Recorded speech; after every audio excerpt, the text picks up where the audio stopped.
মান সম্মান পদ প্রতিষ্ঠা বাড়ার যোগ রয়েছে। আর জাতকদের মধ্যে নিজস্ব প্রচেষ্টা দেখা যাবে, সমস্ত রকমের সুযোগ সুবিধা প্রাপ্তির আভাস হবে। আর্থিক স্থিতি অনেকটাই শোধরাবে, মন কিছুটা হলেও চঞ্চল থাকবে, মনে কোনো কিছুকে নিয়ে জেদ উৎপন্ন হতে পারে। কোনো ছোটোখাটো যাত্রাও আজ করতে পারেন। নর্থের দিকে যাত্রা আজ শুভ। কেরিয়ার ও প্রফেশন, কেরিয়ার ও কর্মক্ষেত্রে আজ উচ্চ প্রোফাইলের লোকেদের সাথে যোগাযোগ বাড়তে পারে। কেরিয়ারে উন্নতি করার রাস্তা ও সুযোগ মিলতে পারে। অর্থপ্রাপ্তির যোগও রয়েছে। জবের স্যালারি বৃদ্ধি বা পদোন্নতির সুযোগ রয়েছে। পরিস্থিতি অনেকটাই সাহায্যকারী মিলবে।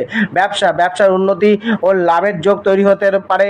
আজকে কোনো নতুন ব্যবসা শুরু করতে পারেন। ব্যবসা লাভের জন্য নতুন প্রচেষ্টাও দেখা যেতে পারে। ব্যবসায়ী পার্টনারের সহযোগিতা মিলতে পারে। জীবনসাথী ও পরিবার, যারা আজ পরিবারের বৃদ্ধির পরিকল্পনা করছেন, তাদের আজকের দিনটা অনেকটাই সাহায্য করবে।